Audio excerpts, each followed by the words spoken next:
community, how are we? Hope you're all good. I'm Scouser and welcome back to Cannopoly Talks. So today we're going to talk about no other than cannabis clubs. Now, depending who you ask, those two words can mean very different things. To some people, cannabis clubs represent education, community and harm reduction. You know, these are places where people who share the same interests can come together to learn from one another, to support each other.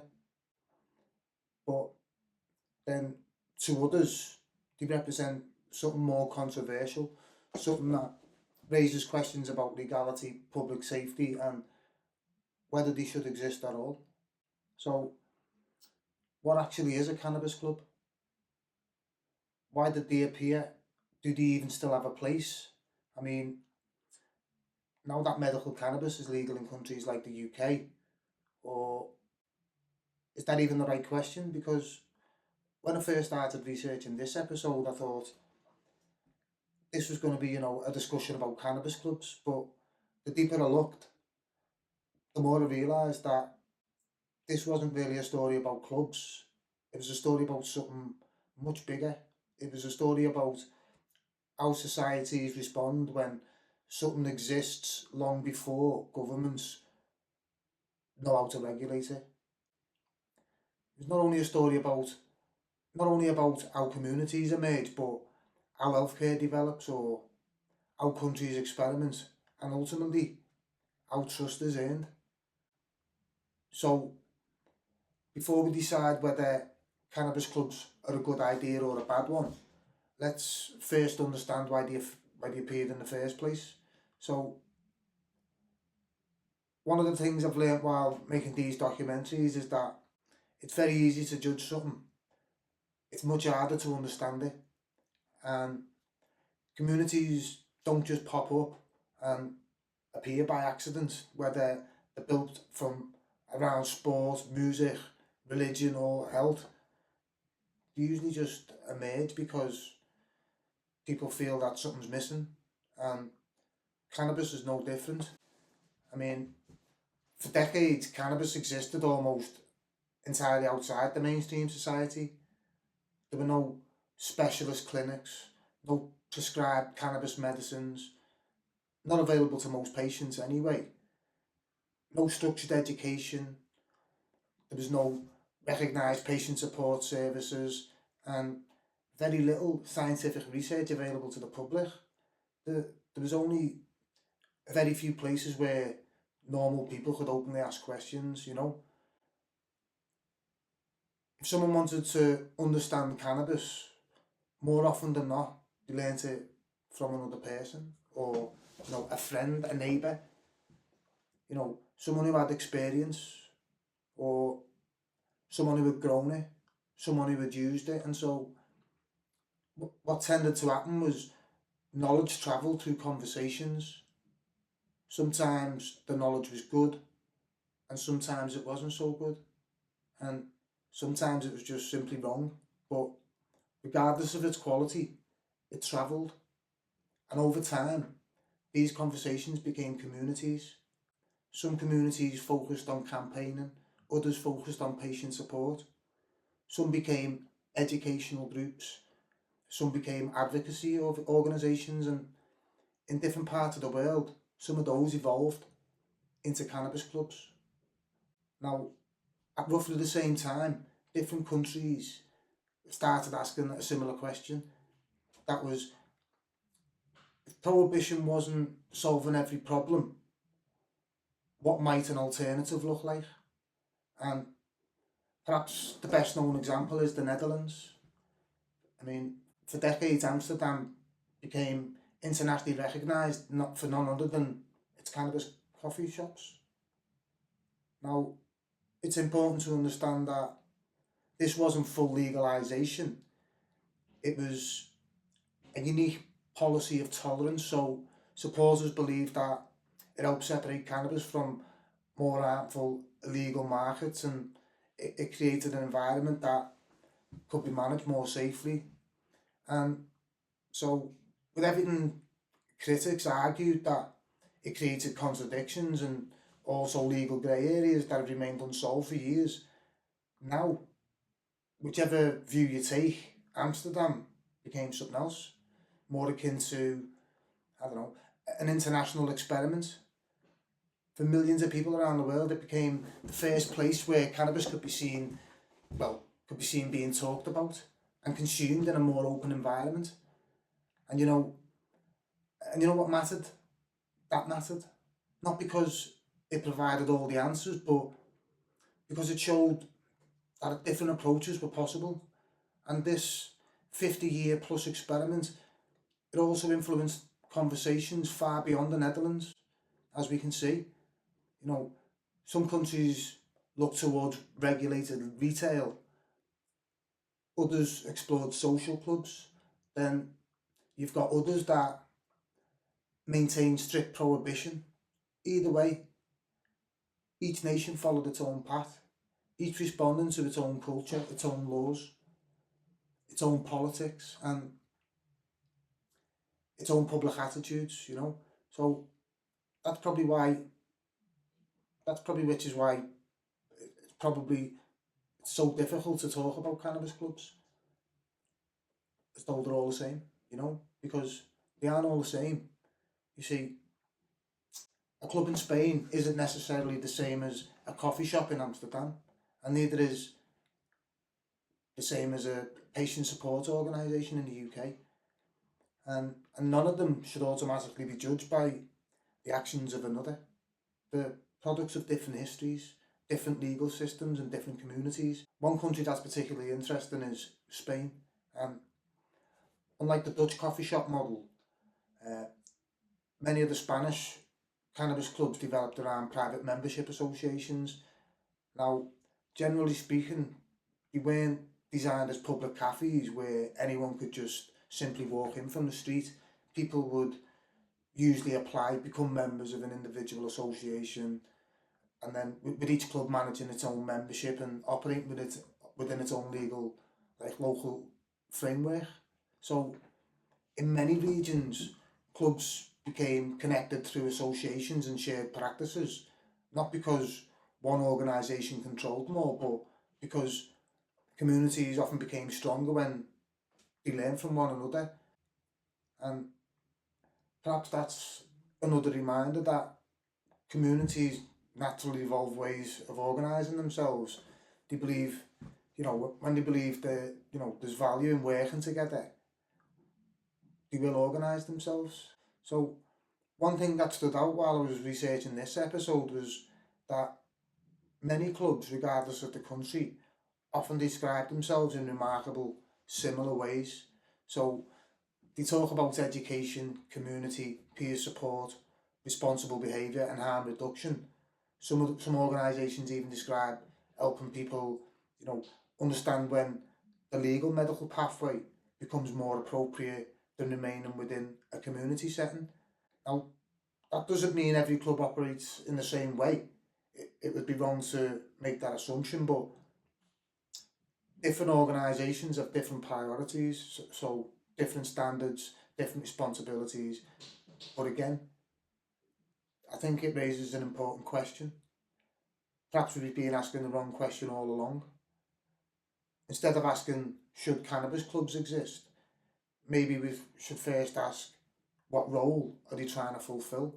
Because if communities emerged to fill gaps that existed for decades, perhaps the more interesting conversation isn't that whether they appeared, it's whether those gaps still exist today. And that's where our story begins to change, because while communities were grown from the ground up, another cannabis world was beginning to emerge, one that was built very differently, one built around healthcare.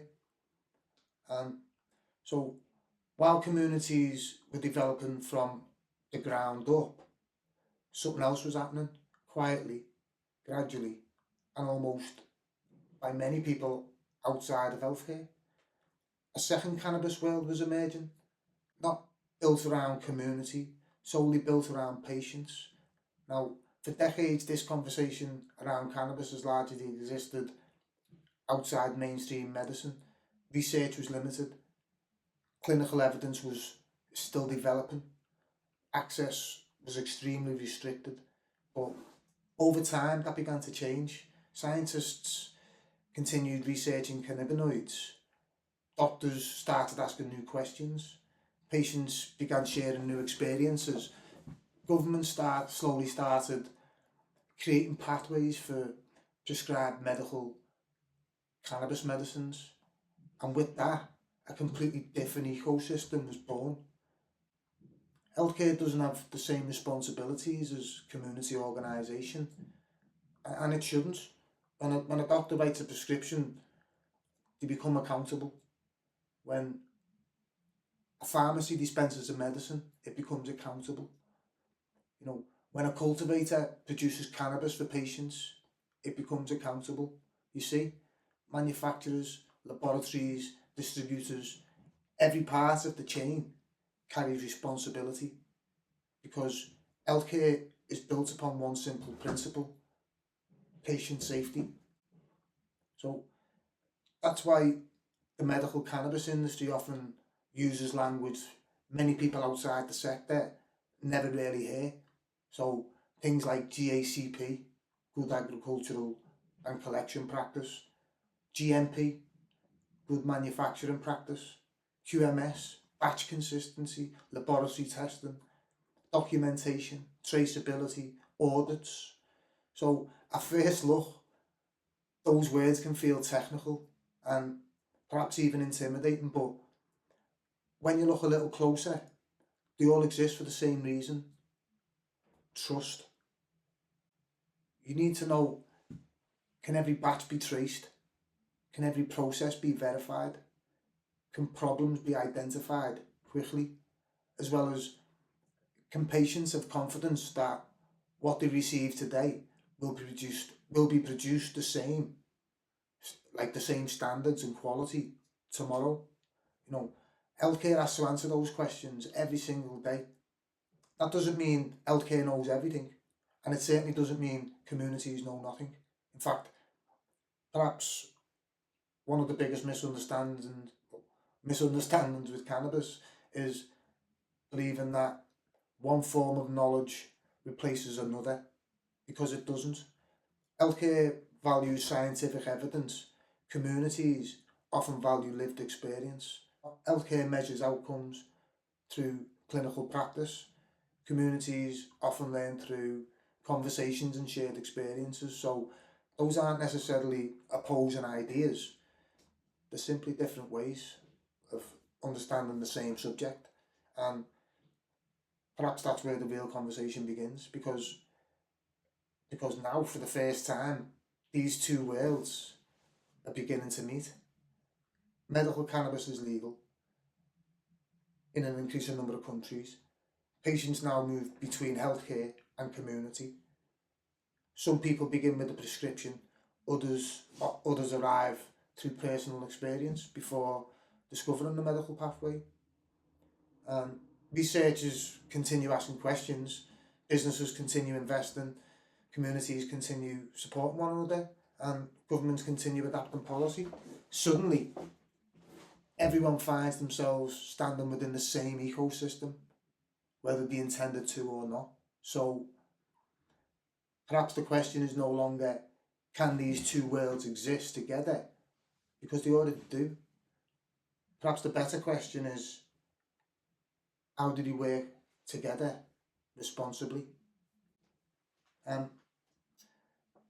That question actually stayed with me throughout the episode, because if communities believe to help and educate people, and healthcare believes it's helping protect patients, surely both are trying to improve people's lives. They're simply approaching the same destination from different directions. Which brings me to another question: participation. What does participation actually mean? In a mature ecosystem, well, a mature cannabis ecosystem, imagine someone who spent like 30 years cultivating cannabis. They understand genetics, growing environments, harvesting, drying, curing. Knowledge that often comes from decades of experience. Should that experience simply disappear because legalization changes? Or, could there be a pathway, one where practical experience is respected while recognised professional standards are also learned? Perhaps somebody with years of cultivation knowledge suddenly chooses to study good agricultural and collection practice, GACP, learns quality systems and starts understanding documentation, testing and traceability, not because their experience wasn't already valuable, but because experience and recognised standards together create something even stronger: professional trust. The same questions applies to community organisations. If cannabis clubs see themselves as places of education, peer support or harm reduction, how would they demonstrate those values? Would it be through safeguarding, clear governance, referral pathways into healthcare where appropriate, good leadership, ongoing education? You see, none of those things remove community. If anything, they may even strengthen public confidence in it. Healthcare is questions to answer too. I mean, can healthcare remain connected to lived experience of patients? Can clinicians continue listening as well as prescribing? Can evidence include not only laboratory data but carefully collected patients' experiences? Can healthcare recognise that sometimes people need more medicines, more than medicine? Sometimes they need reassurance, understanding, someone who's walked a similar journey with them, community. Perhaps everyone has responsibilities: patients, doctors, growers, businesses, researchers, community leaders, governments, all of us. Maybe building a mature cannabis ecosystem isn't about replacing one another. It's about recognising that everyone has a different role to play. When I first started making this documentary, I thought I was trying to understand cannabis clubs, but somewhere along the way I realised I was actually trying to understand trust. Because when you really step back, everyone involved in cannabis is asking for society for something. Patients asked to be understood, doctors asked to be trusted, businesses asked to be recognised, researchers ask people to follow evidence, community organisations ask to be respected, governments ask people to follow the law. So everybody, in one way or another, is asking for trust. The real question is, how do we earn it? And perhaps that's where the future of cannabis really begins. Perhaps the future of cannabis doesn't begin with another law.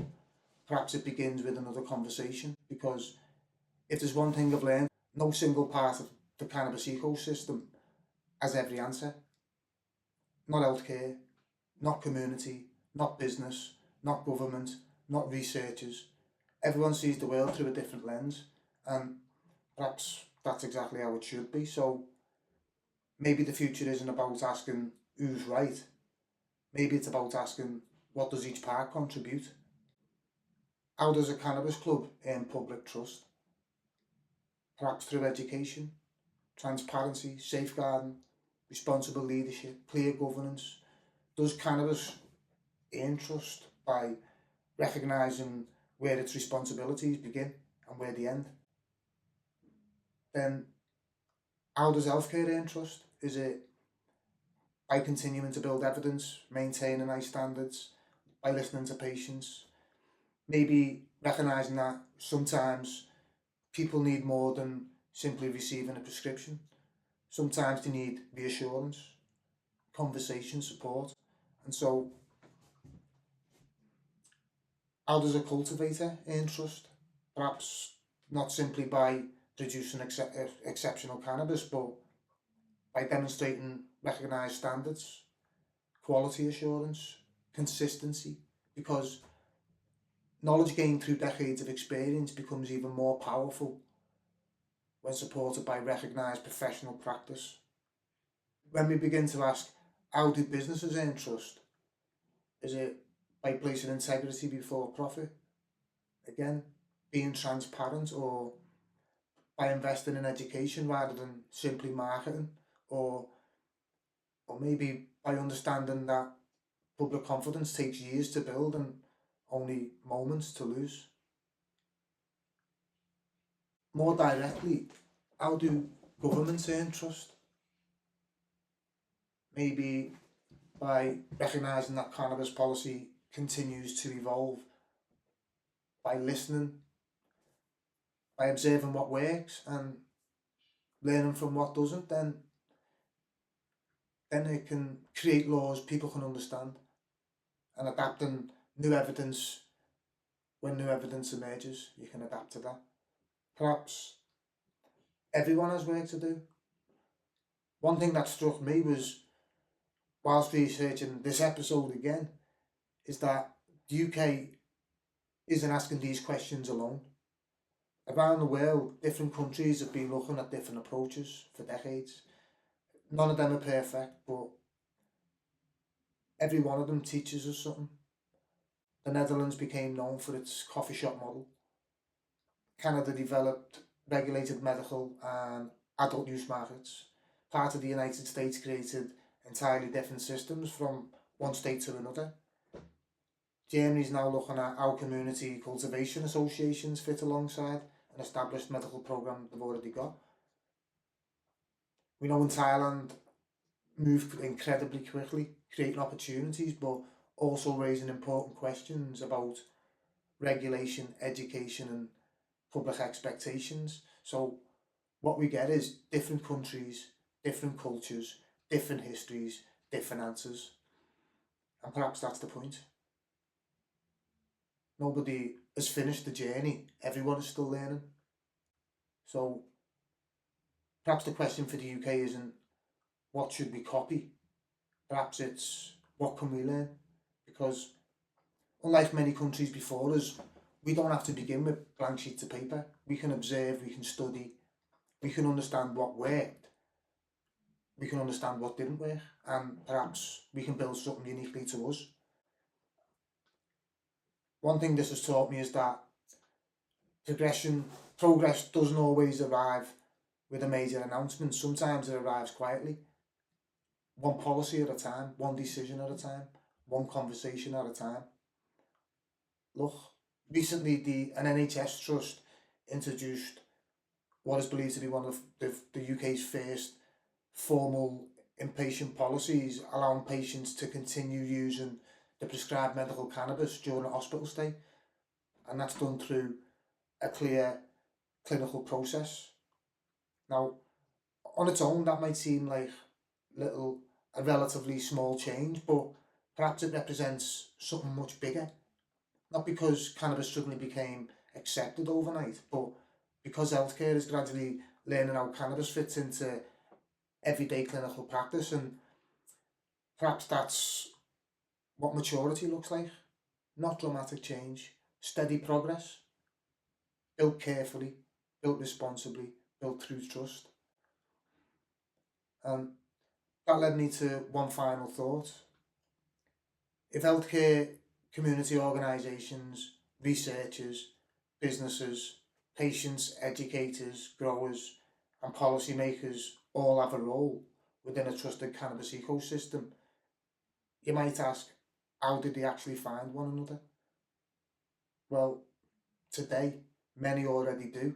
Some countries have associations, some have membership organisations, some have directories, some have regional networks, some simply know each other through years of experience or shared experience. Perhaps it's about making it easier for trusted organisations to discover one another, to share knowledge, to refer appropriately, to learn from each other's successes and each other's mistakes while still remaining completely independent, because connection doesn't have to mean control. Communities can remain communities.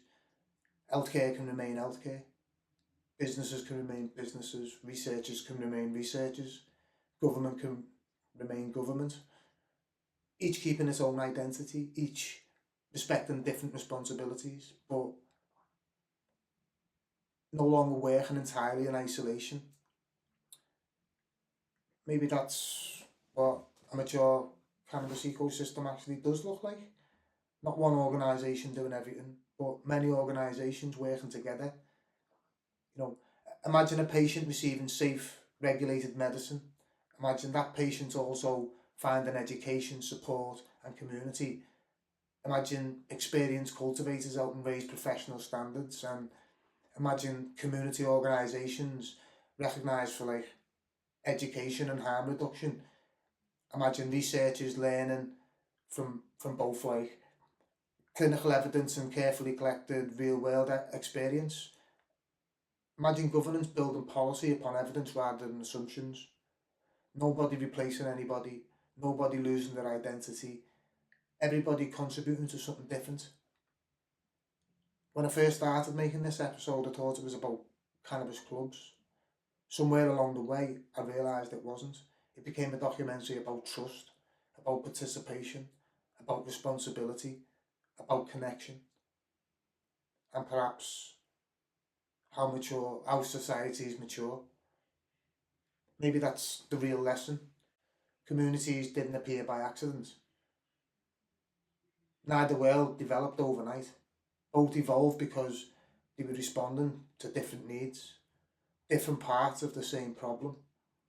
So perhaps the future of cannabis won't be decided by asking who's right. Perhaps it'll be decided by asking how does every part of the cannabis ecosystem earn trust? Because maybe if we spend a little more time answering that question, the rest of the conversation becomes a lot easier. You know, if we stop talking